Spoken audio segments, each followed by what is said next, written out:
네, 지난 몇 주 동안 우리는 코헬렛, 전도자의 사고를 추적하며 살펴보았습니다.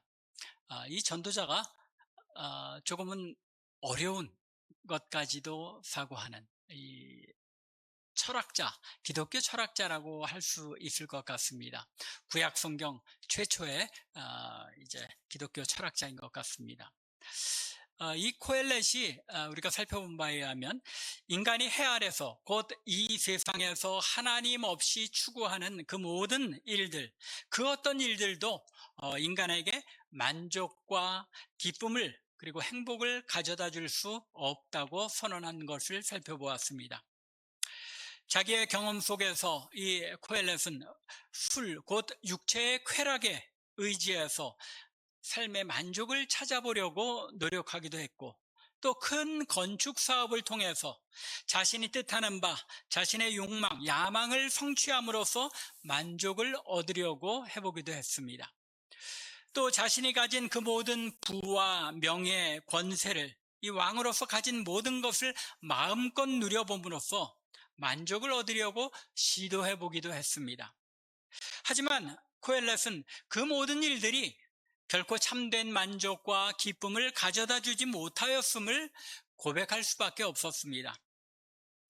코엘렛이 참된 만족과 기쁨을 얻지 못하고 좌절과 절망에 빠질 수밖에 없었던 이유가 무엇이었습니까? 바로 죽음의 문제. 죄로 말미암아 온 세상을 뒤엎고 있는 이 죄의 저주, 그리고 죽음과 사망이 다스리는 이 사탄이 다스리는 이 세상, 그것이 바로 모든 문제의 핵심이라는 것을 이 전도자가 코엘렛이 깨달았습니다. 인간이 해 아래에서 그 무엇을 통해서도 참된 만족과 기쁨을 누릴 수 없고 절망과 좌절에 빠질 수밖에 없는 이유는 죄의 결과 때문에 인간에게 주어진 죽음, 이 죽음이라는 한계 때문이었습니다. 이러한 생각의 추이 속에 코엘렛은 한 가지 진리를 깨닫게 됩니다. 그것은 세상 만물에는 정해진 때가 있고 그 때를 정하시고 그 만물을 그 정하신 때에 따라 아름답게 이루시는 분이 계시다는 것입니다. 그래서 3장 11절 이하에서 이렇게 고백하였습니다. 하나님이 모든 것을 지으시되 때를 따라 아름답게 하셨고 또 사람들에게는 영원을 사모하는 마음을 주셨느니라. 그러나 하나님이 원하시는 일에 시종을 사람으로 측량할 수 없게 하셨도다. 뿐만 아니라 14절에서 선언하는 것처럼 하나님께서 행하시는 모든 것은 영원히 있을 것이므로 그 위에 더할 수도 없고 그것에서 덜할 수도 없나니, 하나님께서 정하신 것은 인간이 바꿀 수 없을 정도로 하나님께서 온전히 주관하시고 다스리신다는 것입니다. 이처럼 창조주 하나님께서 만물을 지으시되 때를 따라 아름답게 하시고 하나님께서 하시는 일을 사람이 측량할 수 없게 하셨기 때문에 3장 12절과 13절에서 선언하는 것처럼 코엘렛은 한 가지 결론에 이르게 됩니다. 즉 사람이 이 땅에 태어나 한평생 사는 동안 기뻐하며 선을 행하는 것보다 나은 것이 없으며 주어진 삶 가운데 먹고 마시는 것과 수고함으로 낙을 누리는 것이 하나님께서 인간에게 주신 선물이라는 것이었습니다. 따라서 이 선물을 이 땅에 주어진 삶 동안에, 해 아래에서 우리가 살아가는 동안에 누리면 된다는 것이었습니다. 그런데 문제가 있었습니다. 그 문제에 대한 고뇌와 또 그에 대한 대답이 바로 오늘 본문인 16절부터 22절의 내용인 것입니다. 먼저 코엘렛이 느꼈던 심각한 문제는 바로 재판이 이루어지는 법정과 정의가 있어야 할 자리에 오히려 악과 불의가 가득하다는 사실이었습니다. 16절에서 코엘렛은 이렇게 토로합니다. 또 내가 해 아래에서 보건대 재판하는 곳 거기에도 악이 있고 정의를 행하는 곳 거기에도 악이 있도다.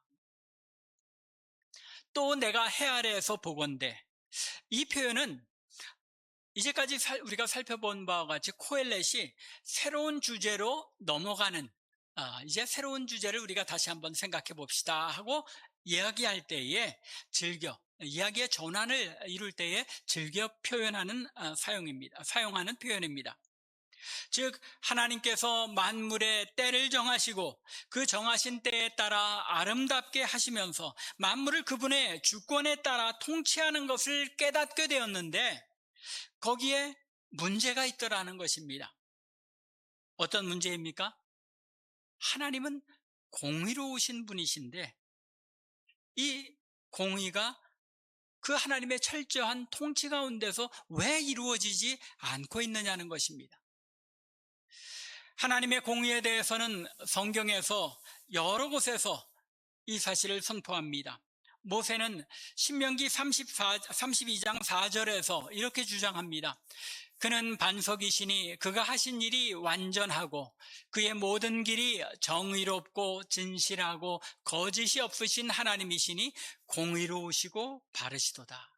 우리 하나님은 정의롭고 공의로우시고 또 거짓이 없으며 진실하신 하나님이시라는 겁니다. 뿐만이 아니죠.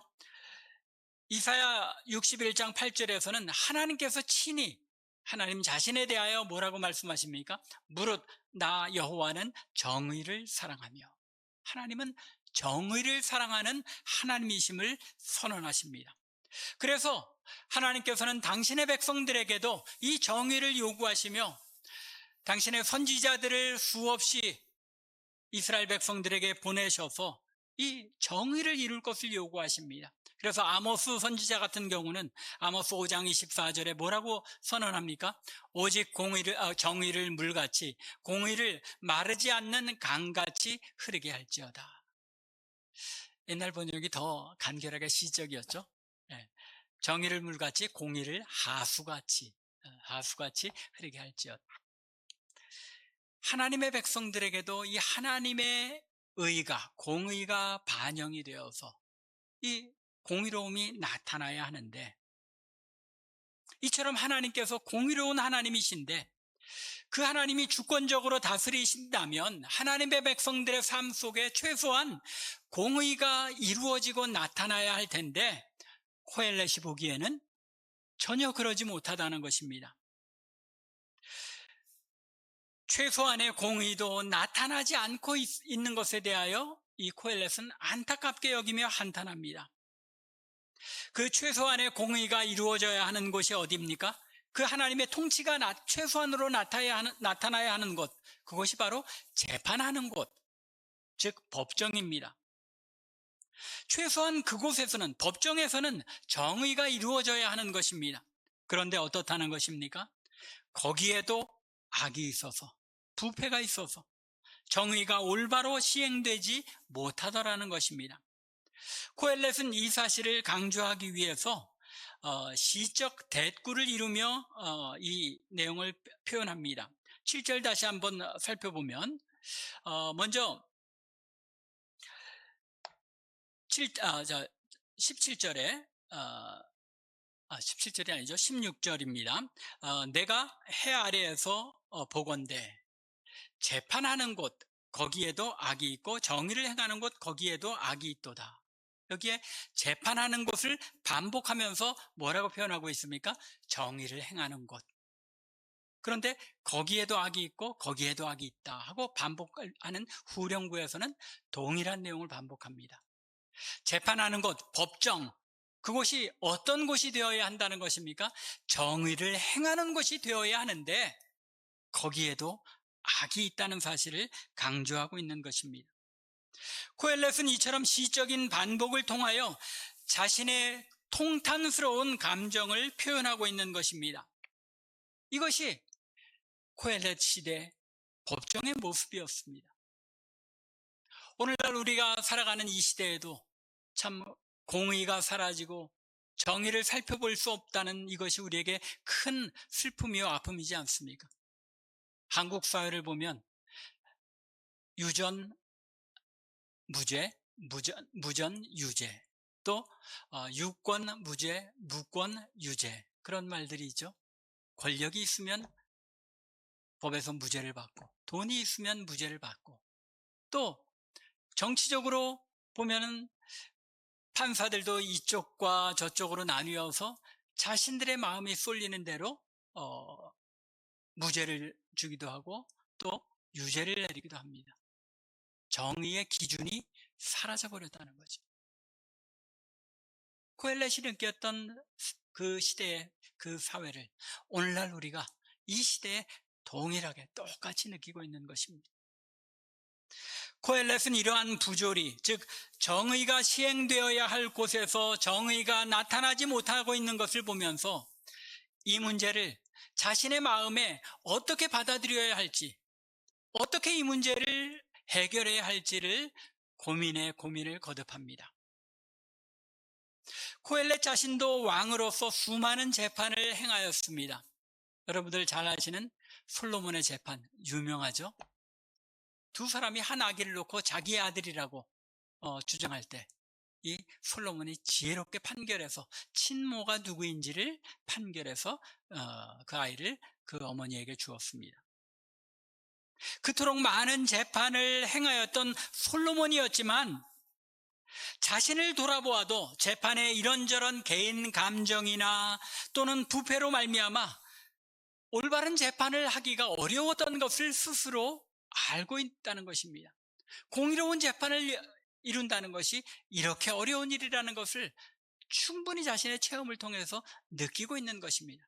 뿐만 아니라 하물며 자신도 이럴진데 각 지방의 수령들이 재판을 할 때에 그 얼마나 재판에서 부패가 심하고 공의와 정의가 실현되지 못하고 있는가 하는 것을 뼈저리게 통탄하였던 것입니다. 과연 하나님께서 주권적으로 다스리신다면 왜 의인들이 고난을 당하며 억울함 가운데 부르짖어야 하는 이런 불의한 일들이, 공정하지 못한 일들이 일어나느냐는 것입니다. 이것은 코엘렛뿐만 아니라 수많은 하나님 나라의 역사 속에서 수많은 하나님의 백성들이 하나님 앞에 탄원하며 토로하던 일이었습니다. 이것이 수많은 시편 저자들의 한탄이기도 하였습니다. 예를 들어 시편 73편을 노래한 시인은 2절과 3절에서 자신이 악인의 형통함을 보고 실족하여 넘어질 뻔했다고 토로합니다. 그리고 또 12절과 13절에서는 악한 자들은 그들이 악한 자들임에도 불구하고 항상 평안하고 재물을 더욱 불어나는 것을 볼 때에 자신의 마음이 깨끗하게 하며 손을 씻어 죄를 범하려 하지 아니한 그 모든 의를 추구하고 선을 추구하려 했던 그 모든 일들이 다 헛될 뿐이라고 한탄합니다. 그리고 이러한 시인들처럼 수없는 한탄과 고민 끝에 코엘렛은 자신의 생각을 정리합니다. 그것이 17절 초반에 내가 내 마음속에 이르기를, 마음속으로 이르기를 이라는 표현입니다. 스스로 자신의 마음에 수많은 번민과 고민 끝에 이렇게 결론을 내리고 내 마음에 선언하였다는 것입니다. 코엘렛이 마음에 정리한 그 첫 번째 해결책이 무엇이었습니까? 그가 정리한 해답은 17절에 계속 기록하고 있는 것처럼 의인과 악인을 하나님이 심판하시리니 이 모든 소망하는 일과 모든 행사에 때가 있음이라 하였으며, 자기의 마음에 결정하기를 그래, 하나님께서 하나님의 정하신 때에 의인과 악인을 심판하시겠지 하고 하나님의 손에 맡기는 것밖에 할 수 있는 일이 없더라는 것입니다. 법률 용어 중에 이런 표현이 있습니다. Justice delayed is justice denied. 연기된 정의는 거부된 정의이다. 직역했지만 이 이야기는 정의란 것이 바로 필요한 그때 시행되어야지 시간이 질질 끌다가 나중에 정의라는 것을 실현한다고 해도 그때는 그것이 이미 때가 늦어서 참된 정의가 될 수 없다는 말입니다. 사람들의 마음을 반영하고 있는 표현이죠.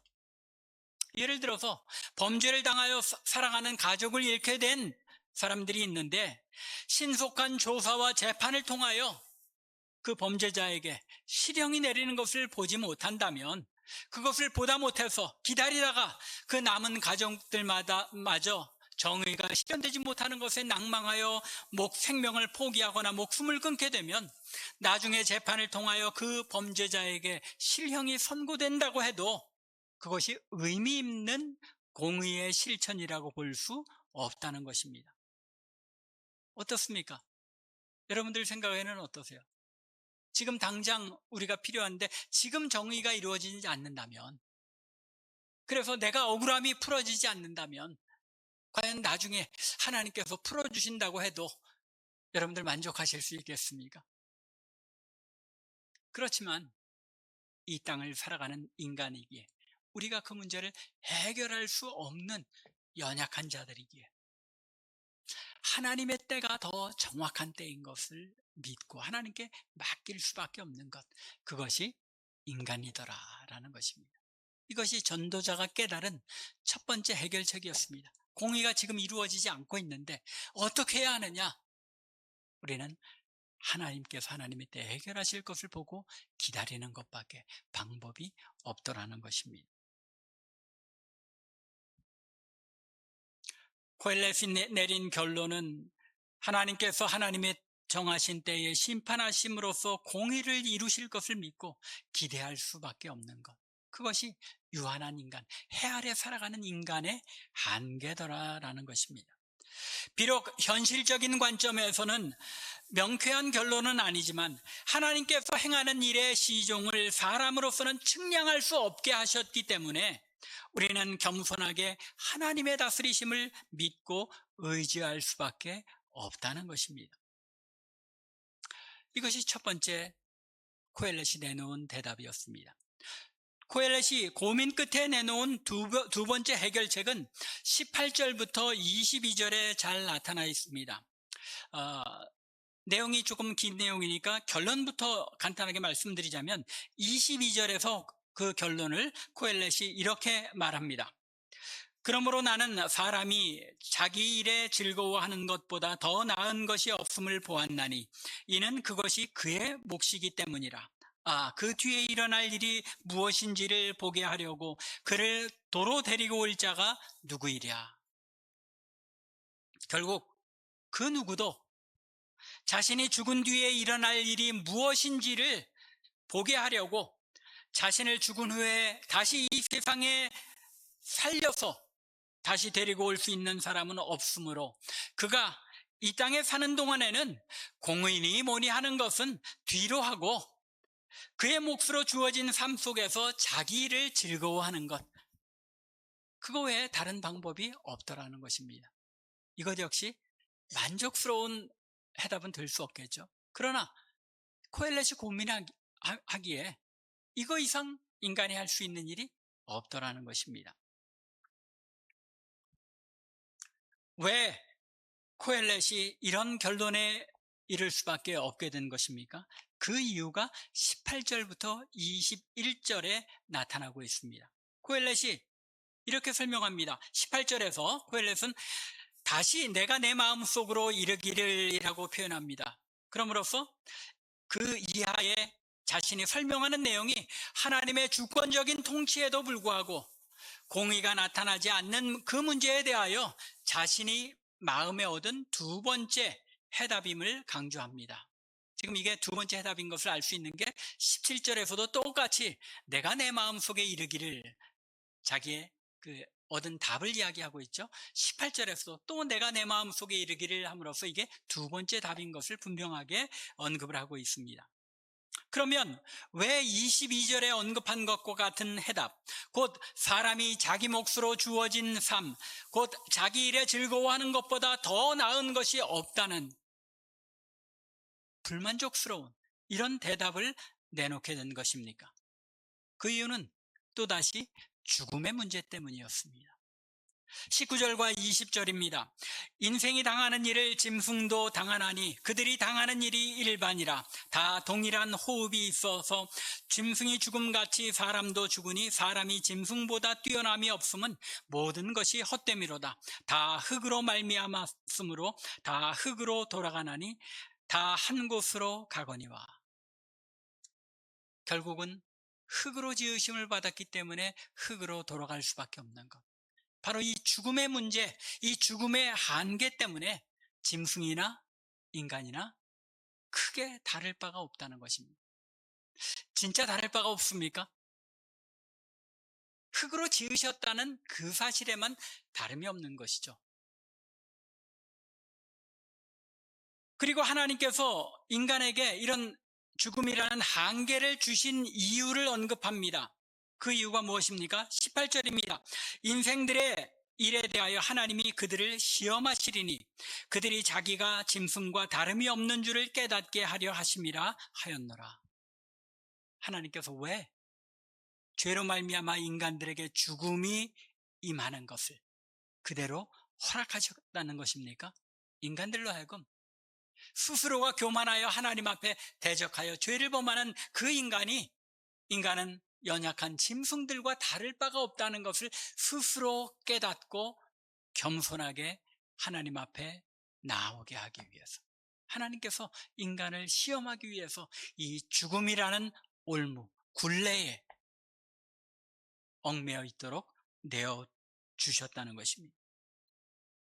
코엘렛이 깨달은 바는 하나님께서 인간이 타락한 이후 죄의 결과로 죽음이라는 그 한계를 허락하심으로써 인간으로 하여금 죽음이라는 문제를 해결하지 못하고서는 결국 인간도 짐승과 다를 바가 없다는 것을 깨닫고 겸손하게 하시려고 시험하신 것이라는 사실이었습니다.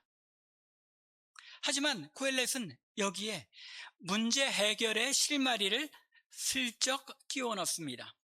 21절입니다. 인생들의 혼은 위로 올라가고 짐승의 혼은 곧 아래 곧 땅으로 내려가는 줄을 누가 알랴. 이 사실을 아는 사람이 있다는 이야기입니까? 없다는 이야기입니까? 이 땅의 인간들 가운데 이 사실을 알 수 있는 사람은 없다는 것입니다. 인간의 영혼은 하늘로 올라가고 짐승의 영혼은 땅을 내려가는 것을 죽어보지 않고 어떻게 알겠습니까? 죽어보지 않는 한은 알 수가 없다는 것입니다. 그런데 사실 코엘렛은 인간의 영혼이 위로 올라간다는 것, 하늘로 올라간다는 것을 알고 있었습니까? 모르고 있었습니까? 코엘렛 역시 죽어보지 않았기 때문에 체험적으로는 알지 못할지라도 적어도 그는 인생의 혼은 위로 올라가고 짐승의 혼은 아래로 내려간다는 사실을 확신하고 있었습니다. 이 사실을 어떻게 알 수 있느냐면 12장 7절에서 코엘렛이 이렇게 고백하고 있기 때문입니다. 흙은 여전히 땅으로 돌아가고 우리 인간의 몸을 구성하는 이 흙은 땅으로 돌아가지만 영은 그것을 주신 하나님께로 돌아가기 전에 이 사실을 꼭 기억해라 라고 명하고 있기 때문입니다. 자신이 무엇을 믿고 있다는 겁니까? 자신의 영이 인간의 영이 하나님께로 돌아간다는 것을 믿고 확신하고 있다는 것입니다. 어떤 사람들은 오늘 이 본문에 있는 3장 21절 문구를 보고 이 말은 코엘렛이 이 죽음 이후의 세계, 사후 세계가 있다는 것을 인정을 하지 않고 있었다라고 단언하기도 합니다. 그런데 제가 보기엔 그렇지 않습니다. 지금 이 3장 21절을 이 코엘렛이 12장까지 다 체험한 다음에 쓴 것입니까? 아니면 일기 쓰듯이 지나가면서 쓴 것입니까? 자신의 삶의 말년에 그 모든 것을 다 체험하고 인간의 영이 하나님께로 올라간다는 것을 확신하는 가운데 이 3장 21절에서는 누가 알야라고 의문문으로 하면서 아무도 알지는 못하겠지만 이 안에 어떤 비밀이 담겨 있다는 것을 암시하고 있는 것입니다. 의도적으로 이렇게 말하고 있다는 것이죠. 애매모호하게. 과연 누가 알겠느냐?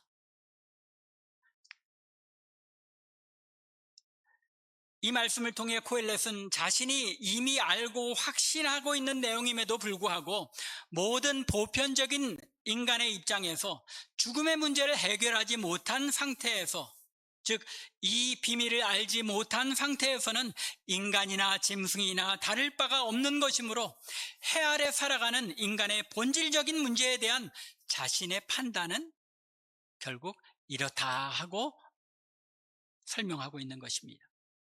해 아래 살아가는 인생들에게 하나님께서 주권적으로 다스리심에도 불구하고 참된 공의가 나타나거나 실현되지 못하는 문제에 대한 코엘렛의 해결책은 죽음 앞에 인간도 짐승과 다를 바가 없다는 것을 알고 자기 몫으로 주어진 삶 가운데 자기 일을 즐거워하며 살아가는 것 외에는 영혼의 문제를 해결하지 못한 인간은 어쩔 방도가 없다는 것입니다. 여전히 코엘렛이 깨달은 인간이 지닌 한계와 문제점은 무엇입니까? 죽음의 문제인 것입니다. 죽음이라는 것이 이 땅의 해 아래 하나님 없이 살아가는 인간에게는 가장 큰 문제가 될 수밖에 없다는 것입니다.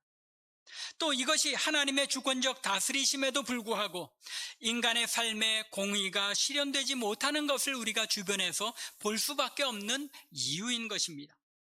모든 소망하는 일과 모든 행사에 때가 있으며 그 때를 정하시고 아름답게 이루시는 분이 우리 하나님이시므로 결국 하나님께서 정하신 그 때에 의인과 악인을 심판하심으로써 참된 공의를 이루시게 될 텐데, 죽음이라는 인간의 한계로 인하여 인간이 참된 공의의 실현을 보지 못하게 된다는 것입니다. 그러므로 코엘렛이 보기에 해 아래 살아가는 동안 인간이 할 수 있는 일은 결국 무엇뿐입니까? 자기에게 주어진 삶에, 자기에게 주어진 일에 즐거워하며 살아가는 것뿐, 그 외에는 다른 어떤 도리가 없다는 것입니다. 하지만 코엘렛은 정의의 실현 문제에 대한 자신의 답변 속에 진정한 해결책을 갈망하고 있다는 사실을 우리가 전체 문맥을 통해서 분명히 알 수 있습니다. 인생의 혼은 위로 올라간다는 사실을 알고 이 문제를 해결받을 때에 비로소 우리는 죽음의 문제를 해결받게 되는 것이며 참된 공의가 이루어지는 것을 맛보고 누리게 된다는 사실을 오늘 이 본문의 말씀에서 코엘렛이 암시하고 있기 때문입니다. 코엘렛은 인간이 흙으로 돌아가야 할 존재라는 면에서는 짐승보다 나을 것이 없는 존재라는 사실을 깨닫고 겸손하게 자신의 죽음 뒤에 일어날 일이 무엇인지를 보게 하려고 도로 데리고 오실 바로 그분을 통해서 하나님께서 자신의 영혼을 위로 올려주시고 공의의 심판을 보게 해주시기를 소망하고 있는 것입니다. 이것이 오늘 본문인 16절부터 22절에서 코엘렛이 깨닫고 전하는 말씀인 것입니다. 코엘렛은 전적으로 오실 그분, 곧 예수 그리스도를 바라며 소망했던 것입니다. 왜요? 그분만이 죽음의 문제를 해결하실 수 있고 우리 인간의 혼을 위로 올라가게 하실 뿐만 아니라 결국은 하나님의 참된 공의가 이루어지는 것을 볼 수 있도록 우리를 도로 데리고 오실 분이기 때문입니다. 십자가의 구속사역을 통하여 죽음의 문제를 해결하시고 우리의 영혼이 위 곧 영원한 하늘나라에 이르게 하심으로써 죽음 이후에 우리에게 무슨 일이 일어날지를 곧 정의의 심판이 이루어진다는 것을 보게 하실 것을 이 코엘렛은 갈망하고 있는 것입니다. 물론 이 코엘렛이 예수님께서 오셔서 이루실 구원사역이 어떤 것인지를 정확히 알고 있었던 것은 아닙니다.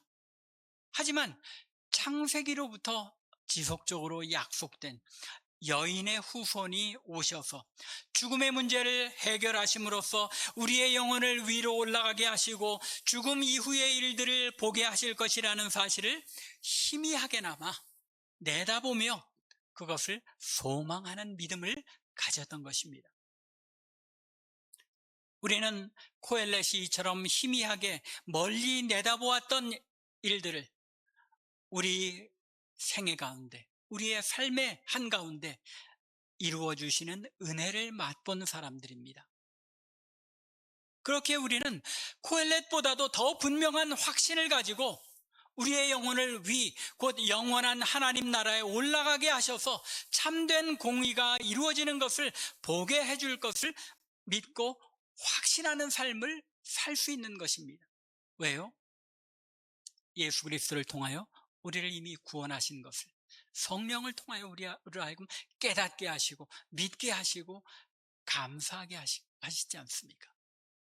이처럼 우리가 예수 그리스도의 피로 구원을 얻고 영혼의 구원을 얻음으로 말미암아 죽음의 문제를 해결받은 사람들이기 때문에 우리는 이 땅에서 잠시 고난이 찾아오고 하나님의 공의가 더디 이루어지는 것 같을지라도 하나님의 때가 그 누구의 생각보다도 온전하고 완전한 정의가 이루어지는 때인 것을 우리가 믿고 확신하며 기다릴 수 있다는 것입니다.